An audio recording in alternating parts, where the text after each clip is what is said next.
बिस्मिल्लाहिर्रहमानिर्रहीम। अस्सलाम वालेकुम स्टूडेंट्स। अब हम देखेंगे कि रीज़न्स ऑफ या कॉजेज़ ऑफ वायलेंस जो हैं वो क्या हैं, तशद्दुद के असबाब क्या हैं। सबसे पहले जबिली नज़रिया है। जे.पी. स्कॉट का कहना है कि इंसानों में पैदाइशी तौर पर ये जो जारहाना यानी मार धाड़ वाली, दूसरे को नुकसान पहुंचाने वाली और गुस्से वाली ये जो है सलाहियतें पाई जाती है। हॉबीज़ का कहना है कि इंसान जो है वो फितरतन खुद गरज होता है, उसको ये होता है कि मेरा काम मेरी ज़रूरत पूरी हो जाए, बाकी लोग जो हैं भाड़ में, और दूसरों के लिए जो है वो समटाइम्स भेड़िया भी साबित होता है, यानी दूसरों को नुकसान पहुंचाना। फ्राइड का नज़रिया जो है वो एरोज और थैनाडोस इसी ख्याल की अक्कासी करता है कि जो फ्राइड का कहना है कि जो जबिलत मौत है वो तबाही और बर्बादी का लमदार है, यानी तबाही मचा देना, बर्बादी कर देना, दूसरों को नुकसान पहुंचा देना, ये सब उसमें शामिल है। कोनाल लर्न्स का कहना है कि जानवर भी जारियत का मुजाहरा करते हैं, लेकिन वो अपनी नस्ल की जान नहीं लेते। ये इंसान ही है जो इंसान को इतना हल्का और कम कीमत समझता है कि किसी भी चीज़ के लिए उसकी जान ले लेता है। खीबत और जारियत का नज़रिया। खीबत और जारियत का नज़रिया पेश करने वालों में जे डॉलर्ड मिल और एल डोप के नाम हैं। नील मिलर और सीजर सर फहरिस्त हैं। इन माहिरीन ने 1939 से लेकर 1978 तक ना सिर्फ जारियत के नज़रियात पेश किए, बल्कि वक्त के साथ साथ उसमें रिसर्च करके चेंजेस भी अपने नज़रियात में लाते रहे। और इनके नज़रियात का ये निचोड़ है कि खीबत यानी जो फ्रस्ट्रेशन है, किसी भी इंसान की फ्रस्ट्रेशन ये होती है कि जब आप कोई काम करने लगते हैं, आपका काम पूरा होने लगता है, तो रास्ते में कोई रुकावट आ जाती है जिसकी वजह से वो चीज़ पूरी होते होते रह जाती है। फॉर एग्जांपल, आपके पेरेंट्स मान गए कि आपको ये चीज़ या कोई सहूलत आपको देंगे, लेकिन बीच में किसी दूसरे ने फसाद डाल दिया या कुछ और हो गया और आपका काम होते होते रह गया, तो जो उस वक्त फीलिंग्स होती हैं एक नेगेटिविटी की या किसी चीज़ के ख़िलाफ़, वो जारियत पैदा करती हैं, वो फिर गुस्सा पैदा करती हैं किसी भी इंसान के अंदर। बरकॉर्डन्स का कहना है कि खीबत के रद्दमल के लिए अगरचे पैदाइशी तौर पर जारहाना रद्दमल पाया जाता है, यानी इंसान के अंदर जो है पैदाइशी तौर पर यह मौजूद होता है, लेकिन इसका इजहार मुख्तलिफ हालात में होता है।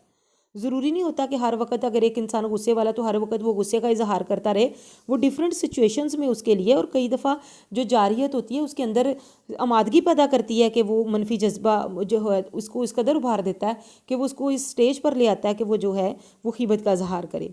मसलन मतवक्को नाकामी में फ़र्द का रवैया और होगा। जब उसे पता होगा ना कि मैंने नाकाम होना है, ये काम मेरे से ठीक हुआ ही नहीं, तो ये कैसे हो सकता है, तो उसका बिहेवियर और होता है। लेकिन जब उसे ये हो कि मैंने तो ये काम कर लेना है या मैं इसमें निकल जाऊंगा, फिर वो नाकाम रहे तो उसका फिर रिजल्ट और निकलता है। उसके बाद है आमोजिशी नज़रिया। किरदारी माहिरीन का कहना है कि हर किस्म का किरदार जज़ा और सज़ा से सीखा जाता है, यानी जज़ा से आप हर अच्छा काम सीख लेते हैं और सज़ा से हर बुरा काम जो है वो छोड़ने की सलाहियत होती है इंसान में। मगर समाजी आमोजिश जो सोशल लर्निंग के जो पैरोकार हैं बंडूरा, उनका कहना था कि अफराद जज़ा और सज़ा के बगैर भी सीखते हैं, यानी जो चीज़ दूसरों को करते हुए देखते हैं वो करना शुरू कर देते हैं। जैसे आप देखें कि बच्चों में जो ऑब्जर्वेशनल लर्निंग है वो बड़ी होती है, वो दूसरों को देखकर बहुत सारी चीज़ें बातें सीख जाते हैं, बिहेवियर सीख जाते हैं दूसरों को देखकर। अगर वो कार्टून्स को जो लैंग्वेज बोलता देखते हैं, आप देखें बच्चे वही वाला वैसे अल्फाज इस्तेमाल कर रहे होंगे बोलने में। और कार्टून्स अगर गुस्से में हैं या कुछ और तरह की चीज़ें कर रहे हैं, तो ये बच्चे भी उनके साथ जो है वो बिल्कुल इसी तरह से फिर करने लग जाते हैं। उसके बाद है हयातियाती असबाब। माहिरीन ने तशद्दुद के वरासती असरात का मुतालिया किया कि वरासत पे इनके तशद्दुद के क्या असरात होते हैं, जिससे वाज़ेह होता है कि अग्रेसिव जानवरों के बच्चे ज़्यादा अग्रेसिव होते हैं। जिस तरह से जिनके पेरेंट्स ज़्यादा गुस्से वाले हों उनके बच्चे ज़्यादा गुस्से वाले होते हैं, इसी तरह से जो जानवर ज़्यादा अग्रेसिव हों उनके बच्चे भी आगे से अग्रेसिव होते हैं। जुड़वा बच्चों के मुताले से ये बात वाज़ेह हुई कि मुमासिल जुड़वा वो बच्चे होते हैं जो एक एग डिवाइड हो जाता है दो हिस्सों में, और वो बच्चे एक जैसे होते हैं। वो दोनों या तो लड़के होते हैं या लड़कियां होती हैं, या दोनों की शक्लें आपस में मिलती जुलती होती हैं, आदात मिलती जुलती हैं उन बच्चों के। और जो गैर मुमासिल जुड़वा होते हैं वो सेपरेट एग से बने हुए दो अलग होते हैं। वो बहन भाई भी हो सकते हैं, वो दोनों लड़के या दोनों लड़कियां भी हो सकती हैं, लेकिन उनकी शक्लें आपस में नहीं मिलती, ना उनकी आदात आपस में मिलती हैं। ये विरासत की एक असर की बेहतरीन मिसाल है कि उनके अंदर जो है ना, एक में गुस्सा होगा तो फिर दूसरे में, और पेरेंट्स में होगा तो बच्चों में भी आएगा। हयातियाती और कीमियाई असरात। फ़र्द के खून में मौजूद हार्मोन का तवाज़न बिगड़ने से, यानी अगर बॉडी में हार्मोनल जो बैलेंस है वो इम्बैलेंस हो जाता है तो तभी ये असरात पैदा होते हैं, जारहाना किरदार जो है वो देखने में आता है। और जिन लोगों में टेस्टोस्टेरोन हार्मोन ज़्यादा होता है वो ज़्यादा गुस्से का मुजाहरा करते हैं।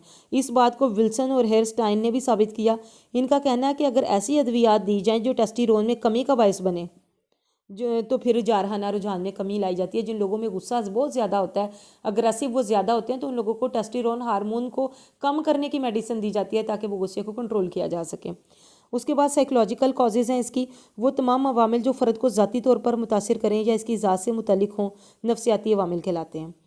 فرد کے ذاتی اوصاف اس سلسلے میں بڑے اہم ہیں۔ جو تحمل مزاج اور بردبار فرد ہے وہ دھیمے پن کا مظاہرہ کرتا ہے، جوشیلا اور جلد باز فوراً بھڑک اٹھتا ہے اور اپنا ہی نقصان کر لیتا ہے۔ ایسے افراد جو اپنے ساتھی پر کنٹرول حاصل کرنا چاہتے ہیں، بیویوں پر قبضہ جمانا چاہتے ہیں، وہ بھی بچپن کی الجھنیں، معاشی آمرانہ انداز تربیت کم آئے گی، بچپن کی الجھنیں بھی وہ جو ہے نا انسان کو تشدد کی طرف لے جاتی ہیں۔ اگر اس نے اچھا وقت نہیں دیکھا، کسی نے اس کے ساتھ اچھا سلوک نہیں کیا، معاشی دباؤ ہے اس پر، بہت زیادہ پریشر ہے کسی چیز کا، پیسے کے لحاظ سے، یا اس کا انداز تربیت آمرانہ غصے والے کسی شخص نے اس کی تربیت کی ہے، اس کو یہ احساس ہو کہ میری کوئی حیثیت نہیں، کم آئے گی کا احساس ہونا کہ میری تو کوئی حیثیت نہیں، کوئی مجھے کچھ سمجھتا نہیں، ذاتی وقار میں کمی، عورتوں کے خلاف غصہ، یہ سب اس کو جو ہے وہ تشدد کی طرف لے کر جاتے ہیں، اور بہت سے امراض کا یہ سبب بھی بنتے ہیں جن میں شخصیت کے امراض ہیں، منشیات، کوئی نشے کی طرف لوگ لگ جاتے ہیں، شکرزوفرینیا کے ایسے مریض بھی شامل ہیں جو پھر وہم اور خبط کا مظاہرہ کرتے رہتے ہیں۔ کچھ ماہرین کا خیال ہے کہ فشار جو ہوتا ہے نا، جو سٹریس ہوتا ہے، یہ بھی سماجی آموزش سے ملتا ہے، خاندان اور یہ گھر کے انہی مسائل کی وجہ سے جو ہے وہ پیدا ہوتا ہے۔ اس کے بعد ماحولی اسباب ہیں، فشاری حالات جو ہیں، جو سٹریس فیکٹرز ہیں، وہ گھر کے حالات سے بھی ہوتے ہیں، ہوا کی آلودگی، شور، ہجوم، جہاں پہ لوگ جو ہیں نا وہ بالکل انتہائی تکلیف دہ حالات، زچ کر دینے والے حالات اور واقعات جو ہیں وہ اس کا پیش خیمہ ہوتے ہیں۔ ذرائع ابلاغ کے اثرات بھی وہ انسان پر، آج کل دیکھیں ذرائع ابلاغ جو ہے وہ انسان پہ بہت زیادہ اثر ان کا پڑ چکا ہے، ٹی وی، فلم، میوزک، جاسوسی ادب وغیرہ، ویڈیو گیمز کا مواد اکثر و بیشتر جو ہوتا ہے وہ تشدد سے لبریز ہوتا ہے کہ اتنوں کو پولیس والوں نے مار دیا، اتنی گن چلاؤ، یہ شوٹر وہ شوٹر، اس قسم کی گیمز آنا شروع ہو گئی ہیں جو بچوں کے لیے بڑی نقصان دہ، اور بچے بڑے شوق سے یہ گیمز دیکھتے ہیں اور وہی لینگویج، وہی چیز ان کے ذہن میں پھر سما جاتی ہے اور وہ ویسا ہی کرنے لگ جاتے ہیں۔ فلموں اور ڈراموں میں تشدد کو وہ قابل قبول سمجھتے ہیں کہ اس نے ایسے کیا تھا تو ہم لوگ بھی یہ کام کریں، اور اس کو جو ہے وہ استعمال کرنا، اڈاپٹ کرنا جو ہے وہ اپنی قابل تحسین سمجھتے ہیں، اپنی زندگی کا حصہ سمجھتے ہیں، اور ایسا ہی وہ کرتے ہیں پھر۔